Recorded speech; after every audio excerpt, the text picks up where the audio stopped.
Hello, Ram Ram ji सारे ने। कैसे हैं आप सभी? आई होप सभी अच्छे होंगे। तो आज हम फिर से भाई एक ब्लॉग के साथ मिल रहे हैं और आज है अमावस्या। उसकी पूजा मैं करने वाली हूँ अभी।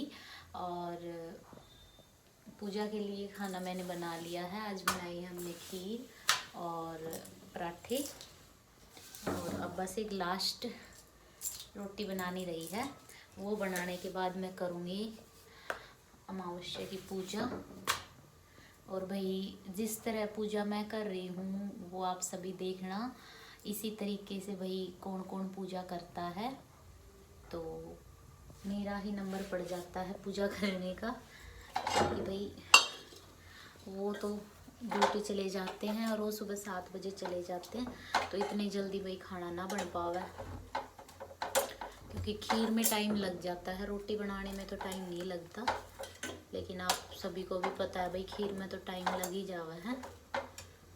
तो भाई अब ये रोटी बना के भोग की खातर लेकर आऊँगी मैं आज। तो बने रहना व्लॉग में, आपको दिखा देती हूँ मैं। ये देखिए, ये मैंने थाली प्रसाद है, खीर है और ये थाली मैंने तैयार की है। और अभी मैं रोटी बनाने लग रही हूँ, तो मिलते हैं कुछ देर बाद। तो यहाँ भाई मैं घेर में से अंगारी लेके आ चुकी थी और यहाँ यूवी भी मेरे साथ आ गया। तो अब मैं करने वाली हूँ अमावस्या की पूजा। और हम भाई सासू माँ का कहना है कि भाई सदियों से ही यही परंपरा चली आ रही है कि जो हमारे पितृ होते हैं हमें उनके सामने पल्ला कर कर ही उनकी पूजा करनी चाहिए। तो ये भाई किन किन के अभी ये परंपरा चली हुई है वो भी आप कमेंट में ज़रूर बताना। और भाई मेरा भी नंबर आ जाता है पूजा करने का कई बार। नहीं तो हालांकि कहा जाता है कि भाई जेंट्स को ही पूजा करनी चाहिए। तो वो क्या करें भाई, वो सुबह जल्दी 6:30-7 बजे अपनी ड्यूटी पर चले जाते हैं। तो इतनी जल्दी तो भाई इतना काम नहीं हो पाता, इसलिए मुझे ही करनी पड़ती है। माँ भी कर देती है। तो यहाँ मैं इसमें ये मतलब आँच रखने के लिए कुछ देख रही थी, मैं चिमटा भूल गई थी तो मैंने ये हाथ से ही रखी। और यूवी भी पास बैठा देख रहा था और मैं यूवी को बोल रही थी बेटा इसको छेड़ो मत, क्योंकि बच्चे होते हैं ना वो कहीं ऐसे ही। अब यहाँ मैं पल्ला करके अब पूजा करना स्टार्ट करूँगी।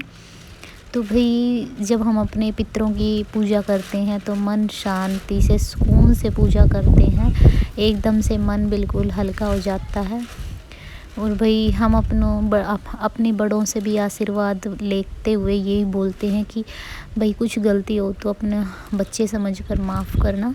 हालांकि भाई सब कुछ ठीक ठाक से करते हैं, लेकिन फिर भी कहीं ना कहीं भाई देखो भूल चूक में अगर कोई गलती हो जाती है तो फिर भी हमें यही बोलते हैं कि भाई कुछ भी गलती हुई हो तो अपने बच्चे समझकर माफ़ कर देना, ठीक है। तो यहाँ मैं भोग आ गया था और मैं अपने दादाजी और मेरे ससुर जी के दोनों का मैं यहाँ खाने का भोग लगाया। और उसके बाद भाई प्रसाद का भी भोग लगाया। और फिर भाई ये पूजा करने के बाद गाय को रोटी देनी होती है। तो हमारे भाई घर में खुद के गाय है, तो ये भी टेंशन नहीं है कि भाई किसकी गाय को दे के आएँ किसकी को नहीं दे के आएँ। ये कई लोगों को टेंशन हो जाती है क्योंकि आजकल देने नहीं देते भाई, क्योंकि आजकल भाई किसी पर विश्वास नहीं है। गौ माता को भी नहीं बख्शते हैं, कुछ ना कुछ दे जाते हैं। ऐसे ही पिछली बार नवरात्रों में एक आदमी हमारी गाय को कुछ दे गया और सच बताऊं तो हमारी गाय एकदम से नाट गई, एकदम से गाय का सारा दूध सूख गया। पता नहीं उसने क्या ऐसा खिला के गया रोटी में। तो भाई अपनों का आशीर्वाद लेना। और यहाँ मैंने यूवी को भी बोला बेटा हाथ जोड़ ले, लेकिन बच्चा है कभी जोड़ता है कभी हटा देता है। अब मैं जाऊँगी भाई घेर में, अपनी गाय ने दे देंगे, उसके बाद में अपना घर का काम है वो करेंगे, क्योंकि अच्छे से पूजा हो जाती है तो शांति सी मिलती है।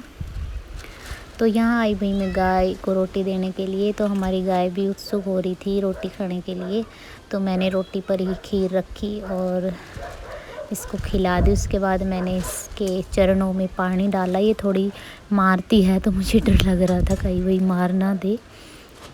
तो अच्छे से रोटी दे दी। और यहाँ देखो भाई मेरा सारा गोबर वोबर पड़ा है, सारा काम कंप्लीट करूँगी अब, और फिर उसके बाद मैं फ्री होवांगे। तो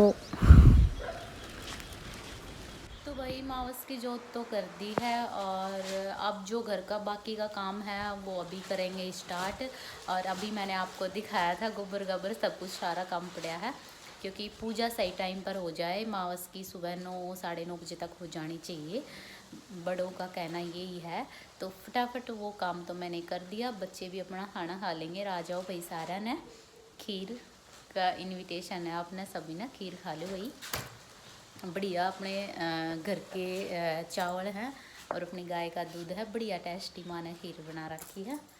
और ईब करांगे भाई, गोबर गेरांगे, झाड़ू काटांगे घेर में, और भाई फिर पाछा करांगे अपने सिलाई का काम स्टार्ट। बच्चों ने नहा धवा के सारा काम कंप्लीट करके।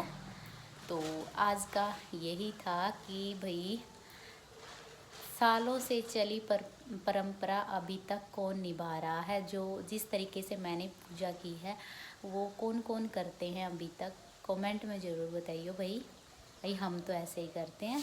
तो मिलते हैं अगले एक छोटे से न्यू ब्लॉग के साथ।